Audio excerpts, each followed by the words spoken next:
Elle dit que quand le président va à droite, beaucoup vont à gauche. Si on met ça sur une balance, il est seul à droite, beaucoup à gauche le dépassent. Il ne peut pas. C'est elle qui donne. Honorable Malise, c'est-à-dire haut placé dans le RDPC. Elle dit, quand le président de la République va à droite, beaucoup chez eux vont à gauche. Mettez ça sur un plateau. C'est comme ça. Le président est loin en l'air, donc il ne sait plus ce qui se passe en bas. Il ne peut pas.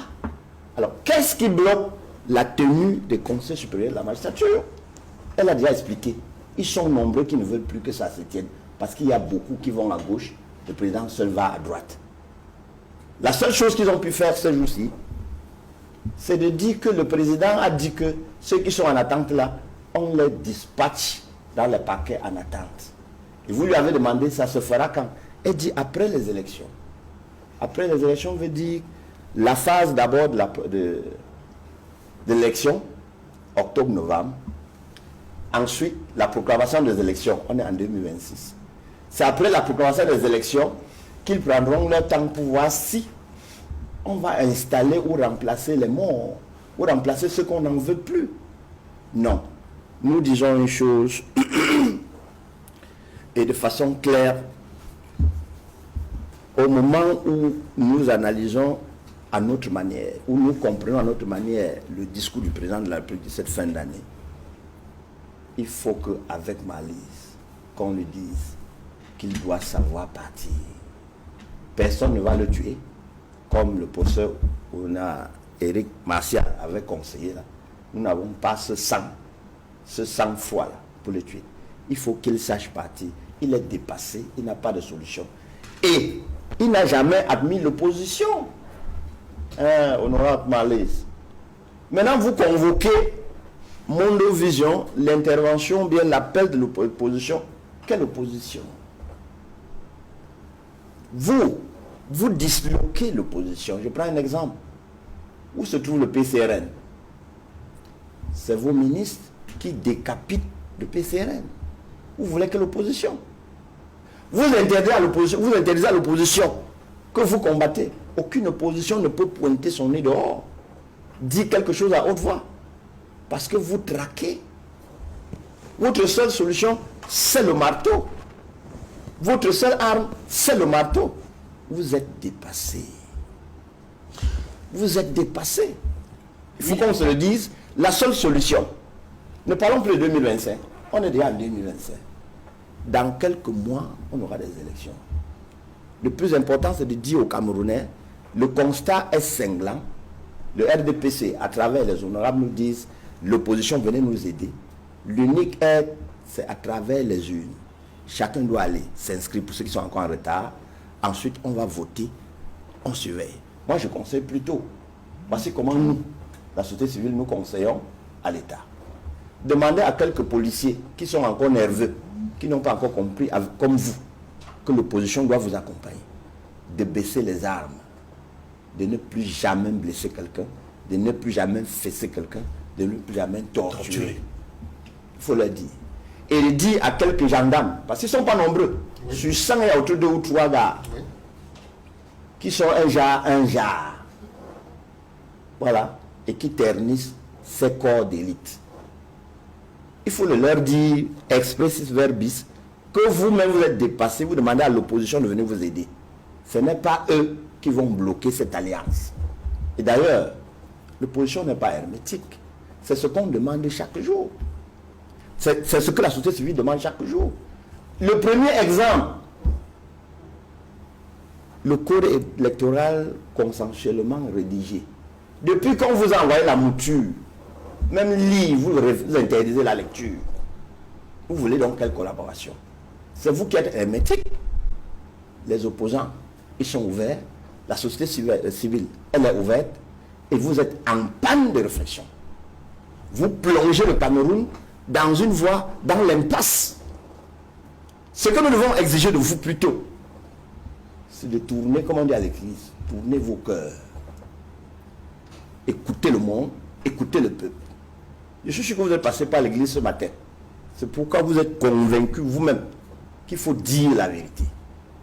Comment se fait-il qu'un Camerounais construise une paroisse, une église, il offre à un peuple? Le Vatican envoie un prêtre le prêcher chaque matin. Son prêtre lui dit ce n'est pas bon, il dit que c'est bon. Il est déjà plus fort que le prêtre. Le RDPC, tournez vos cœurs. Duval, merci de me donner la parole. Le discours de notre président démontre à Sophie qu'il est un homme du passé. Il n'a pas de solution et il ne serait pas excessif pour parler comme un de ses clercs en la personne du professeur Onanguini, qui rappelait l'histoire des rois de l'époque où, à un moment donné, compte tenu de leur âge trop avancé, on les tuait. Non, ce serait pas grave comme lui.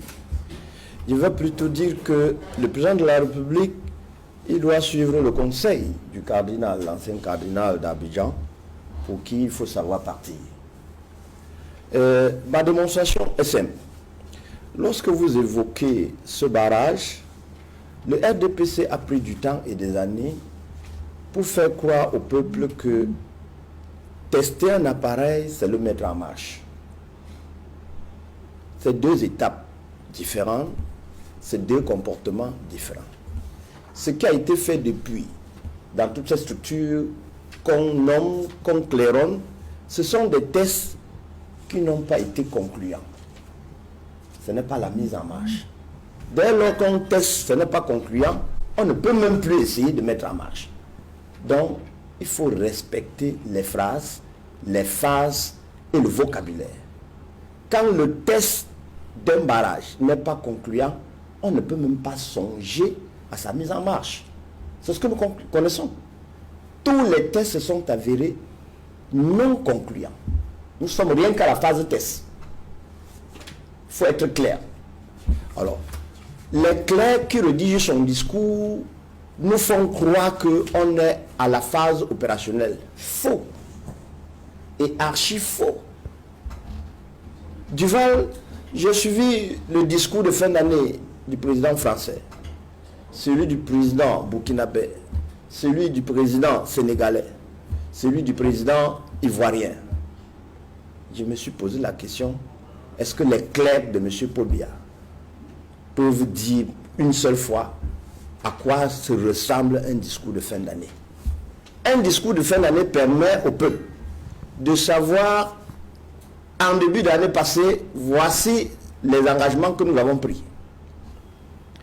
Voici ce que nous avons effectivement réalisé. Voici les difficultés qui nous ont permis, qui nous ont empêchés d'atteindre tels objectifs. Voici comment, de manière pratique, nous allons les surmonter. Le discours camerounais, c'était le seul discours creux qui n'avait pour seule résonance que la promesse. Heureusement que notre digne maman vient de confirmer.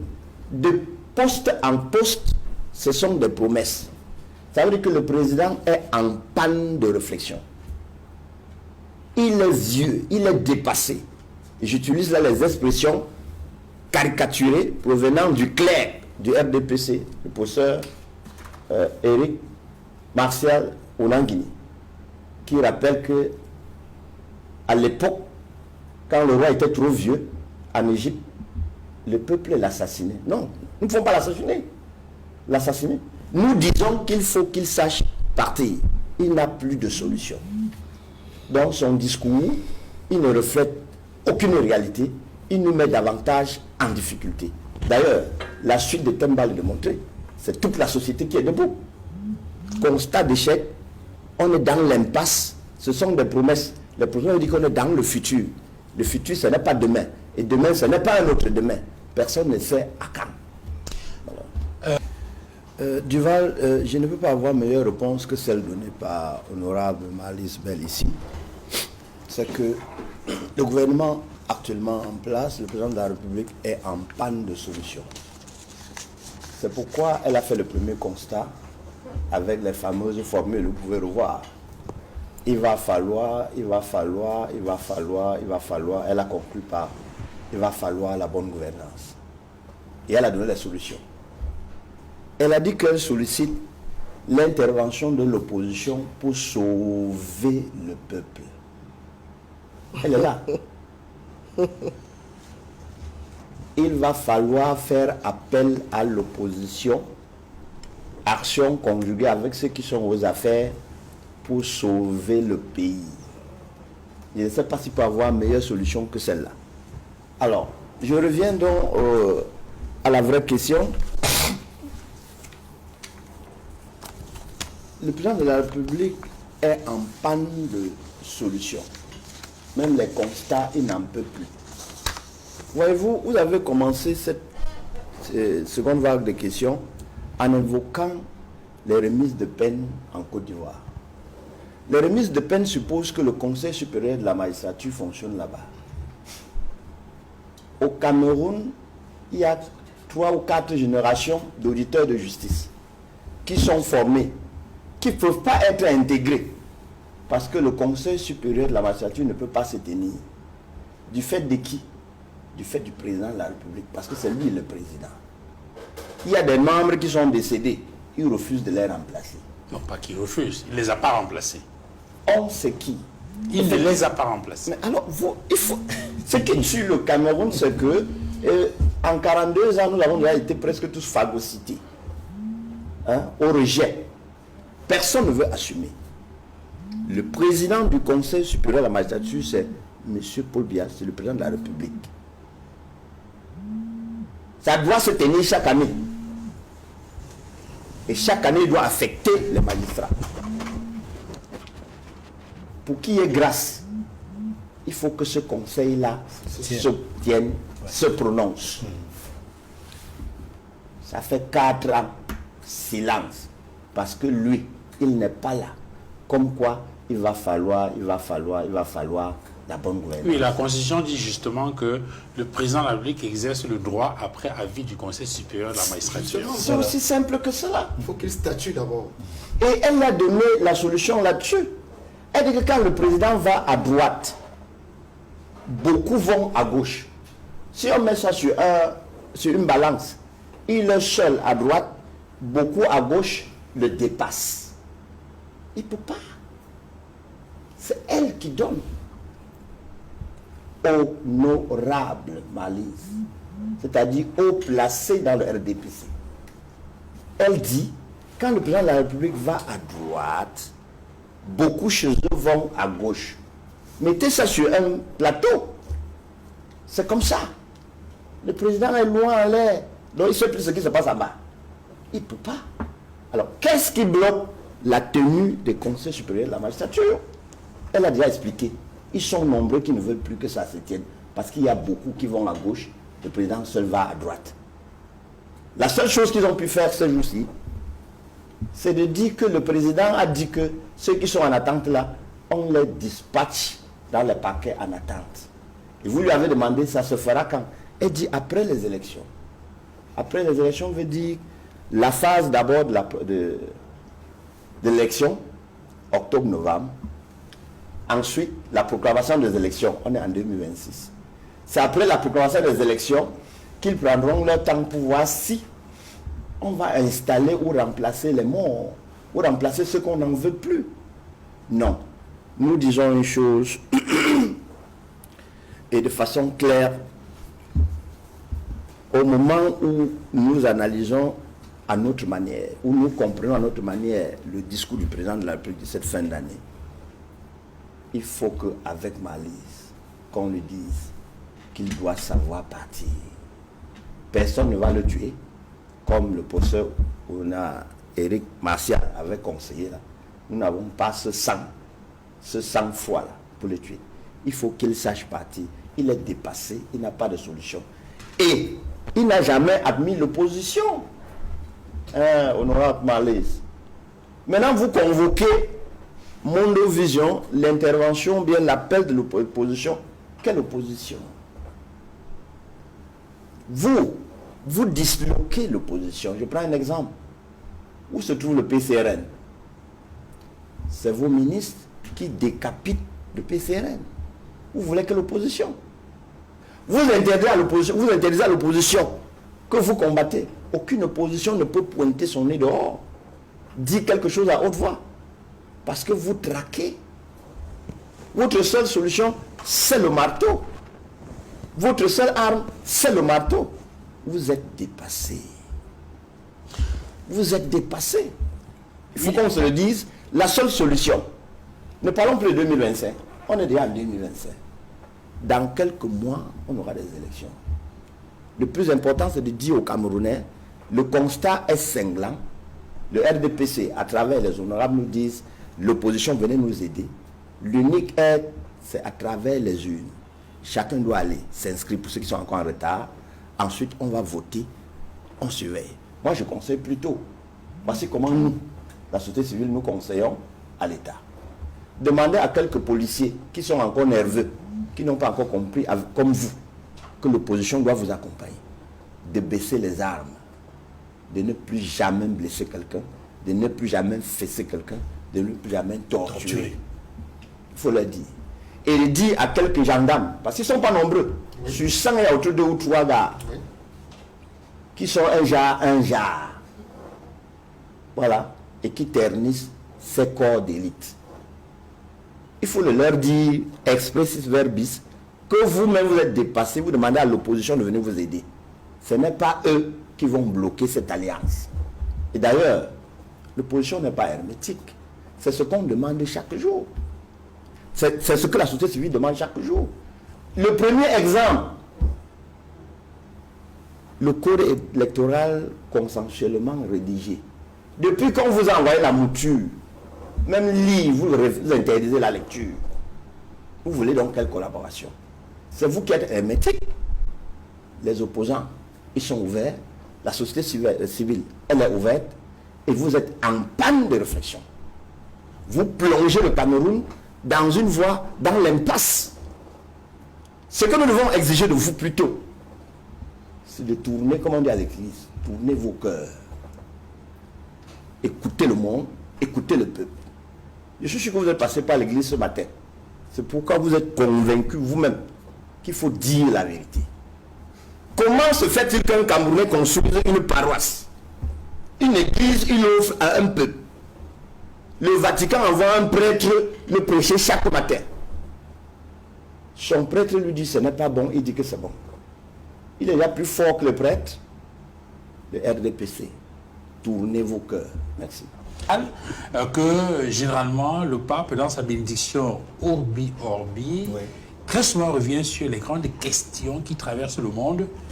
De tout temps, il revient par exemple sur la question de la crise au Proche-Orient et les positions du pape sont assez claires là-dessus et ce sont bien évidemment des questions qu'on peut considérer comme des questions de géopolitique mondiale. Tout à fait. Alors, je voulais avoir votre avis là-dessus, Maître Augustin Gueffac.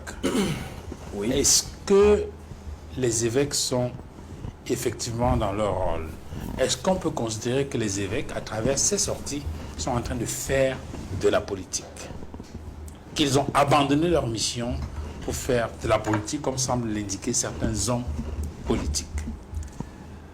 Alors, Duval, avant de commencer, je vais rappeler une phrase que j'ai suivie de notre actuel Minat. Il a dit, des gens doivent commencer à apprendre à respecter la loi.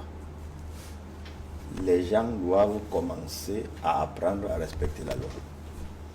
Ceci dit, il a dit exactement comme ça, maître? Oui. Ok. Quand il a dit qu'il va fermer les églises de réveil, les gens doivent commencer à apprendre à respecter la loi. Il y a 3 verbes. Commencer, apprendre, à respecter. Honorable Mali, vous avez dit que votre candidat, il est statutaire. Non. Les statuts du RDPC ne font pas de M. Paul Biya, le candidat du RDPC à la présidence. Commencer à apprendre à respecter les statuts du RDPC en convoquant l'instance fêtière qui doit lui donner mandat. Parce que son mandat est échu il y a longtemps. Il dit bien son mandat est échu il y a longtemps. Commencer à apprendre à respecter la loi. Le RDPC n'a pas de candidat. Je reviens à la question exacte. Je ne souhaite pas parler en termes de quelques prélats. Pour dire quelques prélats, il faut avoir l'opposé. On dit un parce qu'il y a deux. Est-ce que depuis que les prélats parlent, il y a un son nouveau? On n'est pas dans la communication politique. Il s'agit de la restitution du dialogue. Ceux qui dialoguent avec le peuple, est-ce qu'il y a un son contraire? Le common sense dit: les prélats camerounais se réveillent et ouvrent la bouche. Le maître mot de tous les prélats, chacun a utilisé son vocabulaire. Le maître mot de tous les prélats, c'est celui résumé par Monseigneur Jean Barga. Avant, vous aviez tourné le dos à la politique. Vous, nos ouailles, sortez de vos casernes, allez prendre vos cartes électorales, allez décider de l'avenir du peuple, du pays. Allez décider de votre avenir. C'est un discours qu'il ne tenait pas avant, parce qu'il y avait l'inverse. Il disait, ne pas aller s'inscrire, c'est une liberté. Alors s'il exhorte, exhortation, il exhorte les ouailles à aller s'inscrire, pas seulement s'inscrire, aller décider de l'avenir du pays. Il l'a dit.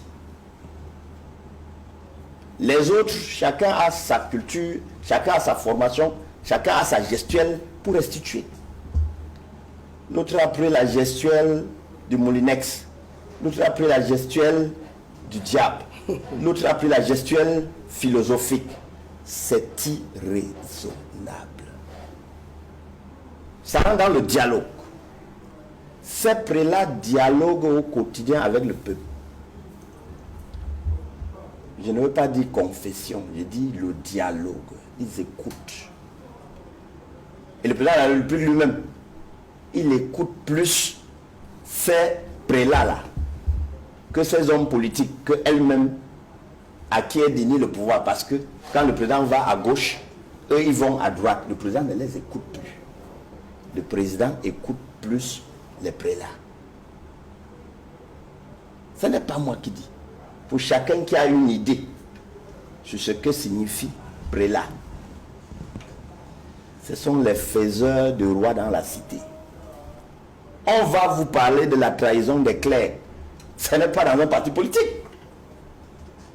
Le clergé, c'est les décideurs du pouvoir. Deux, ces prélats sont les meilleurs. En tout cas, ils sont mieux placés pour écouter ceux qui gouvernent dans la République. Les deux du Grand Nord, c'est ceux qui écoutent plus le vivier électoral du RDPC. C'est pourquoi ça fait mal dans ce parti. Que c'est où nous sommes supposés aller faire ce qu'on sait faire et bien faire, qu'on nous montre que ce n'est pas bon. C'est où la douleur. À Yaoundé, où c'est la capitale politique, tous ces ministres vont se confesser. Chacun dialogue avec ce prélat. Il n'est pas inhumain. À Douala, pareil. Donc dans le dialogue, eux, ils ont des collectes. Eux, ils ont des statistiques. Et ils se doivent d'ouvrir la bouche. Pour moi, ce sont des prélats qui se sont exprimés. Quand il y aura un son contraire exprès, je dirais voilà l'aile dissidente. Je dirais voilà le prélat dissident. Pour l'heure, le prélat parmi les 23 ou 24 qui n'a rien dit, il est en harmonie avec eux. Parce que s'il était contre, on devrait le voir. S'il n'a pas le courage d'exprimer ses sentiments à lui, et non la science qu'il connaît, la seule chose qu'il fait, il tait ou il tue ses émotions. Et quand il a tué, le peuple écoute les archevêques métropolitains qui ont dit voilà le sens de l'affaire. Merci.